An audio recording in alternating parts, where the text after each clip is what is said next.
এবারে ঈদে আসছে এম রাহিম পরিচালিত বহুল প্রতীক্ষিত সিনেমা জঙ্গলি। ছবিটির মূল চরিত্রে অভিনয় করেছেন জনপ্রিয় চিত্রনায়িকা শবনম বুবলি। তার বিপরীতে রয়েছে জনপ্রিয় অভিনেতা সিয়াম আহমেদ। এরই মধ্যে সিনেমাটি প্রচারণা শুরু হয়ে গেছে, আর এই প্রচারণায় নতুন মাত্রা যোগ করেছে বুবলি। লুঙ্গি পরে জঙ্গলি রূপে হাজির হয়ে তিনি চমকে দিয়েছেন দর্শকদের। সামাজিক যোগাযোগ মাধ্যমে লুঙ্গি পরা কিছু ছবি পোস্ট করে তিনি ক্যাপশনে লিখেছেন, হাই গাইস, লুঙ্গি পরে জঙ্গলি সিনেমা দেখতে গেলে কেমন হয়।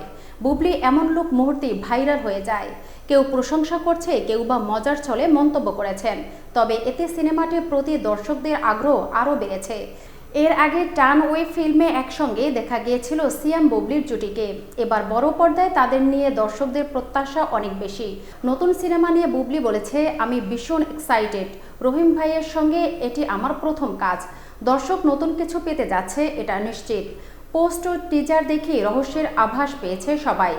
সেটা যেই থাকুক, আত্মবিশ্বাস নিয়ে বলতে পারি জঙ্গলির গল্প ও প্রেজেন্টেশনে একেবারেই ব্যতিক্রম কিছু হবে।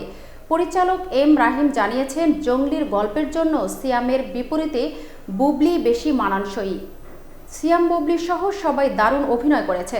আশা করি ঈদে দর্শকদের জন্য দারুণ কিছু উপহার দিতে পারবো। ঈদে মুক্তি পাচ্ছে জঙ্গলি। কেমন হবে সিয়াম বুবলির এই নতুন রসায়ন, তা জানতে অপেক্ষা আর কয়েক দিনের।